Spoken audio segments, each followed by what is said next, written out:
name is Lori Villarosa. I am 18 years old. I am currently studying at Lipa City Public College here in Lipa City, Batangas, taking up the course of Ladderized Education Program for BSCS accredited by TESDA.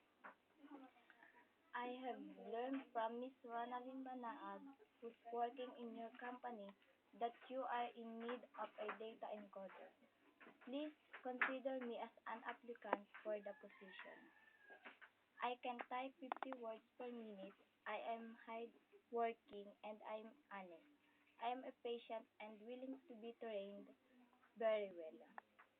I have the knowledge in making Microsoft PowerPoint, Word, and Excel. I have also the knowledge of using internet. I can be the asset of your company.